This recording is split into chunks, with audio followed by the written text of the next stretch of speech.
Hola a todos, buenas tardes. Hoy estamos en un episodio más de podcast para Pasaporte Arquitectónico.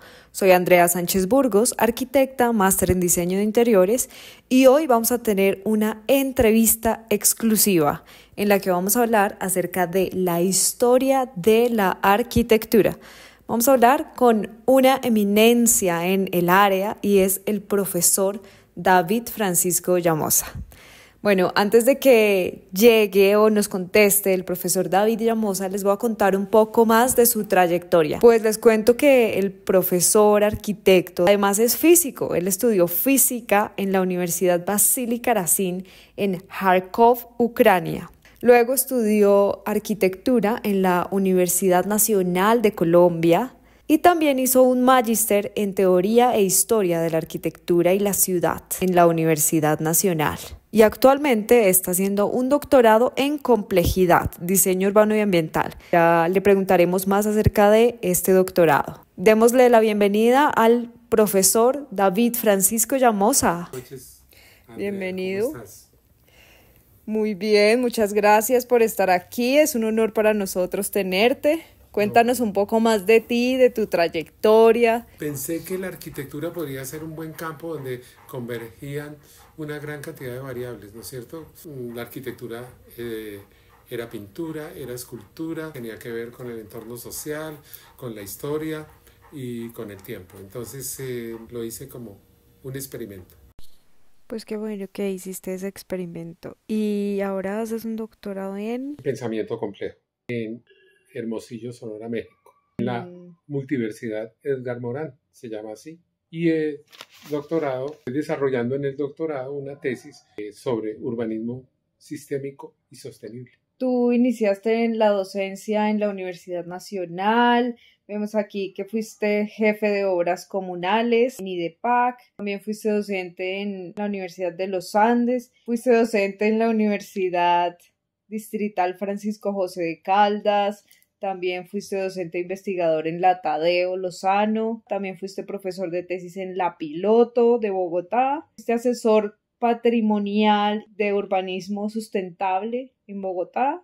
Y ahora eres docente de la Uniboyacá en Sogamoso. Cuéntanos toda esta trayectoria como docente. ¿Qué es para ti ser docente? Bueno, la docencia hay que entenderla como un campo donde se desarrolla no solamente los elementos de la disciplina, sino tienen que vincularse con investigación, pedagogía. Si uno se pone a analizar o a ver, muchos arquitectos han tenido el campo de la docencia porque es un campo donde se está cambiando de forma vertiginosa. Digamos que el seno de las universidades facilitan esa dinámica de cambio en la misma disciplina.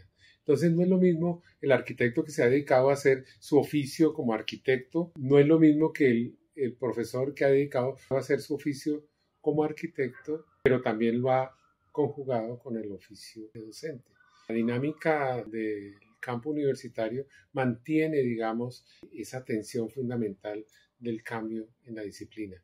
Los que ejercen la arquitectura, pues ejercen de forma mecánica lo que aprendieron en la universidad, pero no están, digamos, dinamizados en términos de la realidad cambiante de la disciplina. Frank Lloyd Wright, tengo en la cabeza, digamos, la foto, él en el Taliesin, Wisconsin, enseñando a unos estudiantes en su casa. No es la universidad, la institución, sino es en su casa, en la casa que él diseñó. Esa actividad de comunicación es importante en la vida de un arquitecto. Comunicación con las generaciones de jóvenes, ¿no?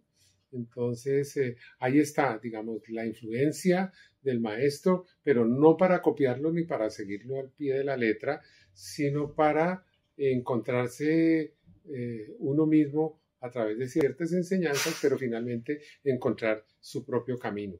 Entonces, por eso es que estos influencers, como se dice hoy en día, pues han sido claves en el desarrollo profesional y de muchos artistas, de muchos arquitectos, ¿no? El maestro era importante en la época del Renacimiento, porque las universidades no estaban desarrolladas en términos de las disciplinas. Pero miren ustedes, por ejemplo, cuando Leonardo da Vinci entra a trabajar en el taller de Verrocchio, él tenía 13 años pues hizo muchos dibujos a la manera de Verrocchio y Verrocchio le llevaba la mano, pero un día hizo un ángel que lo consagró como Leonardo da Vinci. O sea, la influencia de Verrocchio fue importante, pero para encontrar su verdadero camino. Entonces, cuando él dibuja a los 13 años ese ángel, pues Verrocchio le dice que ya no, él no le puede enseñar nada más, que tiene que seguir su camino. Entonces, yo creo que eso es una lección histórica de vida. Los maestros nos ayudan a encontrar nuestro camino, pero no para seguirlos, sino para, digamos, ampliar ese radio de acción, digamos, temporal. Tenemos muchos influencers. Le Corbusier fue un influencer importante, pero hay unas influencias inconscientes. Cuando tú lees, cuando tú visitas obras, tú no sabes cómo está trabajando el inconsciente en términos de la creatividad, ¿no? Entonces, muchas cosas afloran en términos de la creación y pues uno dice es de uno, pero realmente ha sido como una especie de crisol allá alquímico mental en donde pues se mezclan una cantidad de influencias, pero finalmente la obra define a la persona, la obra define al creador y eso pues no es con ánimo de influenciar a los otros, sino con ánimo de encontrarse a sí mismos. Pienso yo que debe ser así y no la barbarie que estamos viviendo en las redes de que un influencer entre más actos barbáricos cometa, pues tiene mayor número de seguidores. Entonces, yo pienso que las influencias, unas son patentes y otras son inconscientes. Mis influencers pues fueron Silvia Arango, Carlos Niño, Rodrigo Cortés y por sobre todas las cosas, pues por sobre todos los maestros, Alberto Saldarriaga Roa. Muchas gracias por tu introducción. Pues con esta gran introducción le damos la entrada al tema de hoy, que es: la historia de la arquitectura es un fascinante relato de la evolución humana a través de las estructuras que hemos creado a lo largo del tiempo. Explorar este pasado nos permite comprender no solo cómo hemos construido nuestras ciudades y entornos, sino también entender las culturas, las tecnologías y los valores que han dado forma a nuestras vidas.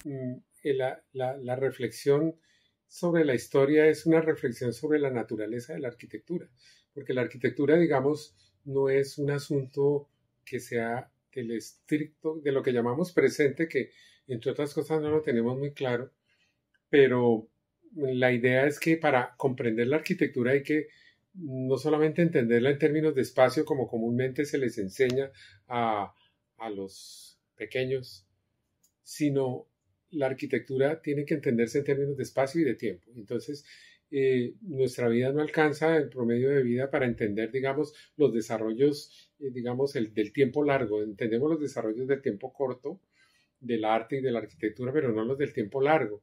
Entonces, los del tiempo largo tendremos que entenderlos a través de las obras, pero también a través de los escritos. Por eso, pues cito frecuentemente a Umberto Eco cuando dice que, pues, entre más nosotros leamos, pues vamos ampliando ese rango de lo temporal, más allá de nuestras propias limitaciones de vida, ¿no? Entonces, una persona que lee, pues, prácticamente puede vivir 500 años, 600 años, como lo afirmaba Eco. Entonces yo pienso que el recurso y el recurso de la historia es fundamental para entender la misma naturaleza de la arquitectura, ¿no? Entonces, la arquitectura no es un asunto inmediato, sino es un asunto que es de práctica histórica, de práctica social, de apropiación por parte de la colectividad, pero en un tiempo largo. ¿Cierto? Entonces, si vemos las grandes obras de la arquitectura, digamos, en el contexto veneciano o en el contexto romano, pues vamos a ver que hay unos desarrollos que hay que entenderlos, que no se entienden en primera instancia, sino que hay que entenderlos como esa obra, digamos, se comportó en ese momento. En ese momento sí, pero cómo se comporta en el tiempo, ¿no? Porque el objeto de un arquitecto es entender quiénes habitan, quiénes habitaron y quiénes habitarán, ¿no? Ujú. Cuando yo digo quiénes habitarán, estoy pensando en el proyecto. Cuando yo digo quiénes habitan, estoy pensando en mi realidad en la que puedo intervenir y puedo transformar algo. Pero cuando estoy pensando en quiénes habitaron, estoy pensando en el legado, estoy pensando en lo patrimonial, estoy pensando en lo significativo, que para que una cosa empiece a adquirir significado, tenemos que mirarla es en el tiempo largo. Para contextualizar más a nuestros oyentes, de pronto estudiantes de arquitectura, interesados en la arquitectura, no sé, hagamos como una línea del tiempo, empezando desde el Neolítico, a grandes rasgos. ¿Qué pasó en el Neolítico? Creo que la arquitectura empieza cuando los grupos humanos empiezan a transformar su propio ambiente y a tener cierto grado de control sobre él, ¿no es cierto? Cuando el hombre se vuelve sedentario, estamos hablando del Paleolítico, pues empieza una transformación de su entorno y pues ya no lo favorece la migración ni el nomadismo para encontrar alimentos, sino que se tiene que volver agricultor, se tiene que volver sedentario y empieza a transformar su propio locus. Entonces yo creo que claramente la arquitectura aparece cuando aparecen las primeras organizaciones familiares y sociales.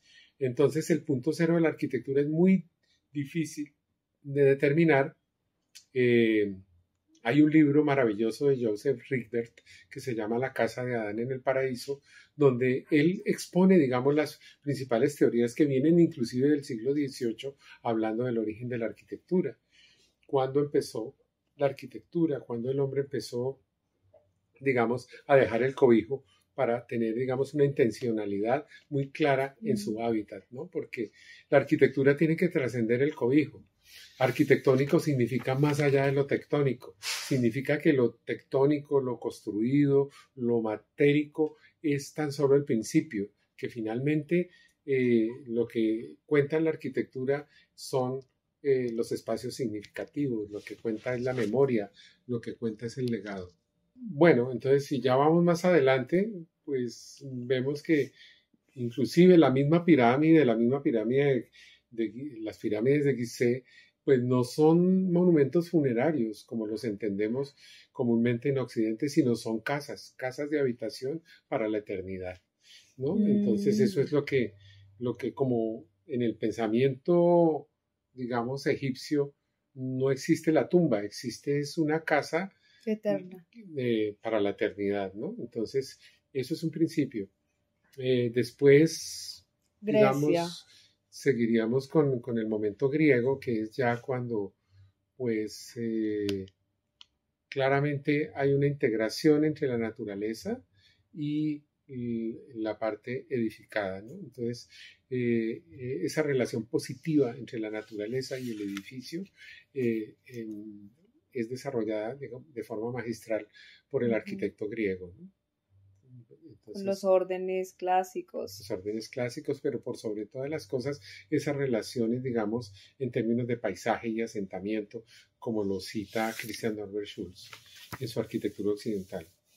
El momento romano, que es la conquista del espacio interno por parte de la arquitectura. Digamos que la arquitectura griega es una arquitectura escultórica, de bulto, ¿no es cierto?, muy plástica, son miembros muy plásticos, mientras que la arquitectura romana, ya teniendo como paradigma el panteón de Agripa, pues conquista el espacio interno para la arquitectura.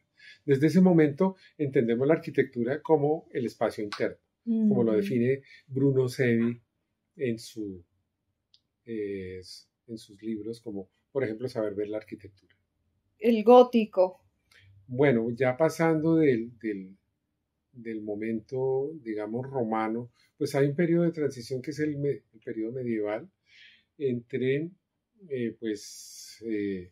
la arquitectura romana y ya la arquitectura cristiana, ¿no? Entonces, es un fenómeno de cristianización de lo pagano, como a través del tema cristiano se heredan una cantidad de elementos de la lingüística clásica y se incorporan a un nuevo sentido, el sentido de la arquitectura de lo cristiano, como un recorrido para llegar a Dios, como algo que que puede implementarse en la arquitectura, pero que corresponde, digamos, a un rito y a una concepción del mundo. ¿Y cómo serían esos elementos que te hacen reconocer la arquitectura gótica? La arquitectura gótica, pues vendría ya, pues antes de ello, pues estaría lo románico, que implementa, digamos, la idea de lo romano en la construcción, en esos ambientes de penumbra, y pues el momento gótico, que es un momento, es un periodo, yo no hablo de estilos, el estilo pues es una noción muy restrictiva para entender la historia, sino yo hablaría de periodos fundamentales, pero no podemos decir que pasamos del románico al gótico de una forma, digamos, diferenciada, sino que son procesos graduales, ¿no? Son momentos históricos que se traslapan unos con otros. El gótico, pues, es un periodo bastante interesante. Yo como que me hablan del gótico y pienso en las gárgolas, arquitectura con muchos ornamentos recargados, con los arcos de punta. Sí hay elementos lingüísticos que son heredados del clasicismo, pero hay una afirmación de algo que no se había dado, ¿cierto? La idea de la verticalidad y la desmaterialización del muro, yo creo que es lo más importante. El muro se desmaterializa en virtud del vitral, pero de otro lado, el arco apuntado permite una mayor verticalidad, ¿no? Entonces, eso es importante en la arquitectura gótica. De otro lado, la concepción de la luz. Y yo soy un convencido de que el material más importante de la arquitectura, el material, porque la luz, pues con mis estudios de física yo lo sé, la luz es materia. Estamos aquí con un tercer integrante, Chester, por aquí nos saludó.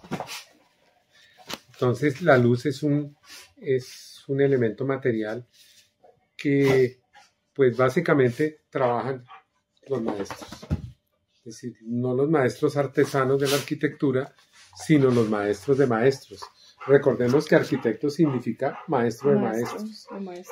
Entonces, la luz representa un elemento importantísimo en la concepción de la arquitectura. Bueno, creo que por ahora lo dejamos hasta acá. Nos hemos quedado en el periodo del gótico y en un siguiente podcast los esperamos con el periodo consecutivo que es el Renacimiento y los siguientes. Bueno, muchas gracias por escucharnos. Sigan a Pasaporte Arquitectónico y en el siguiente podcast nos seguirán escuchando al arquitecto David Llamosa con más de la historia de la arquitectura. Hasta pronto.